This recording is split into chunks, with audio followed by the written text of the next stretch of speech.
Bonjour à tous. Alors aujourd'hui, dans comment prendre soin de ton énergie, je vais te parler de ton sommeil. Le sommeil, c'est une phase primordiale de la journée parce que ça permet à ton corps de se reposer, mais surtout de se régénérer, d'évacuer les déchets et les toxines et d'emmagasiner toute l'énergie nécessaire pour le lendemain. Donc si tu veux te réveiller en forme, c'est important de prendre quelques critères en compte. Donc déjà, de quelle phase de sommeil as-tu besoin? Si tu as besoin de 6 heures, de 8 heures ou de 10 heures, couche-toi en fonction. C'est pas la peine de tirer sur la corde et de ne pas t'accorder ton temps de sommeil suffisant. Tu seras forcément fatigué le lendemain. Est-ce que tu essayes aussi de te coucher à des horaires réguliers? Alors entre la semaine et le week-end, il peut y avoir un décalage, mais c'est quand même plutôt bien d'avoir une heure de coucher qui est régulière parce que ça favorise en fait des habitudes où ton corps sait que c'est le moment où il peut se reposer et donc ça facilite l'endormissement. Est-ce que tu essayes aussi de manger un petit peu plus léger le soir? Tu n'as pas de dépense d'énergie particulière le soir et le fait de manger plus léger, ça va faciliter la digestion et donc l'endormissement. Donc c'est pas la peine de faire des repas pantagruéliques le soir. Essaye de manger un petit peu plus léger, ça va t'aider aussi. Est-ce que quand tu es fatigué, tu t'écoutes? Si tu as eu une grosse journée et que finalement tu es fatigué plus tôt, est-ce que tu t'écoutes et tu vas te coucher? Ou est-ce que, parce que tu as l'habitude de te coucher à 23 heures ou minuit, tu vas tirer sur la corde? C'est important aussi de venir écouter son corps et ses besoins. Tu n'as pas la même dépense d'énergie tous les jours. Donc voilà, quand tu n'en peux plus et que tu bailles, il y a un moment, va te coucher. C'est bien aussi de t'écouter de temps en temps. S'il faut aller se coucher plus tôt, c'est comme ça. C'est que ton corps en a besoin. Est-ce que tu as aussi un environnement qui est propice à l'endormissement? Est-ce que tu as une chambre où voilà, il y a un lit et quelques meubles et un espace plutôt dégagé, l'énergie peut circuler? Est-ce que tu évites d'avoir une télé dans ta chambre? Ça, c'est quand même vraiment à proscrire. Aussi, ce que tu peux éviter, c'est d'avoir plein de photos de plein de personnes parce que mine de rien, ça te connecte à leurs énergies et ça peut aussi perturber la tienne quand tu as envie de t'endormir. Éviter aussi les miroirs dans les chambres. Bref, la chambre, c'est vraiment un espace pour dormir. Donc, c'est pas la peine d'avoir 46 000 trucs, babioles, photos, télé, miroirs et compagnie. Voilà, essaye d'épurer au maximum ta chambre pour avoir l'énergie qui circule et être aussi calé sur ta seule énergie.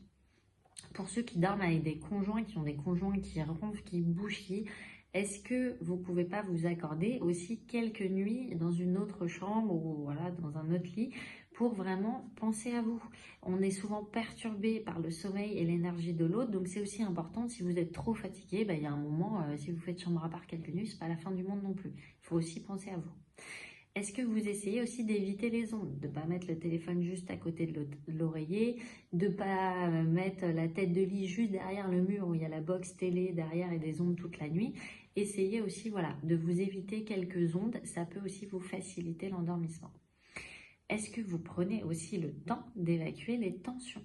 Quand vous allez vous coucher, c'est vraiment un moment où votre corps doit se détendre et apaiser le système nerveux. Si vous voulez vous endormir facilement, c'est bien de prendre quelques minutes pour vraiment évacuer les tensions de la journée. Alors ça peut passer par de la respiration, par une petite méditation, par une lecture si vous aimez bien lire et que ça vous détend. Voilà, c'est important de prendre ce temps pour vraiment apaiser le système nerveux et comme ça, au moment où vous vous mettrez au lit, vous vous endormirez plus facilement. Moi, mon petit rituel, c'est de prendre quelques respirations vraiment pour évacuer les tensions et ensuite, je fais les gratitudes. J'essaye de me mettre dans une super énergie. Qu'est-ce qui a été cool dans ma journée? Pourquoi je suis reconnaissante? Et le fait de me mettre dans cette énergie positive, ça m'évite aussi de ruminer des choses, des tracas, des soucis, des choses qui m'ont embêté dans la journée. Hop, je switch et je mets mon mental en positif. Et vraiment, ça m'aide à m'endormir plus facilement. Bon, après, chacun sa petite technique. Voilà. Et écoute, j'espère que tu vas te poser des questions par rapport à ton sommeil, que tu vas réfléchir et essayer de mettre en place des petits changements pour améliorer sa qualité. Je vais te parler du mouvement. Quel mouvement tu mets dans ton corps tous les jours? Ça peut être par une activité sportive, alors intense ou douce, il existe plein de pratiques.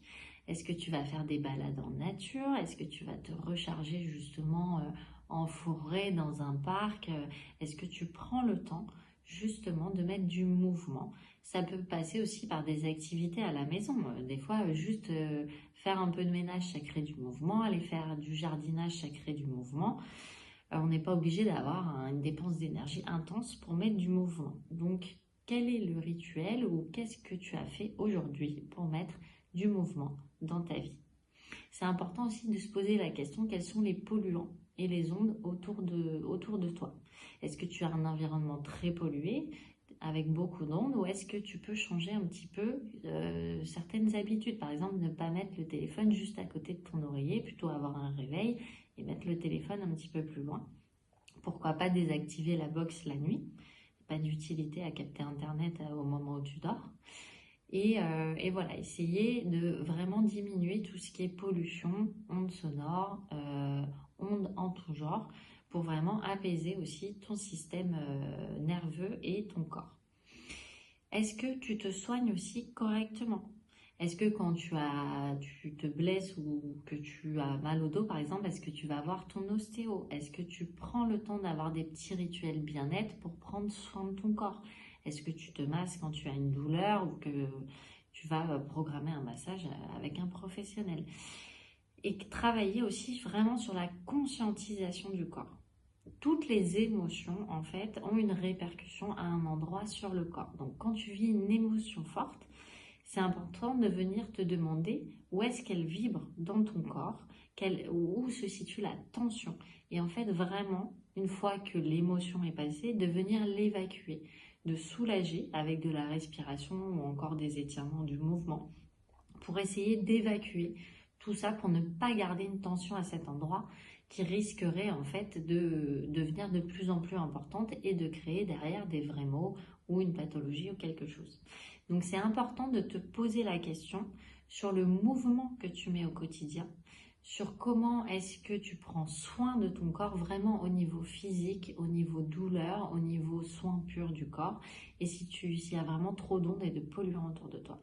Qu'est-ce que tu peux faire pour améliorer des petites actions, changer quelques petites choses, et ce sera toujours ça de mieux pour toi et pour ton corps et pour ton énergie. Est-ce que tu as l'impression de passer ton temps à courir sans jamais t'arrêter? Je vais t'inviter à réfléchir sur les points suivants.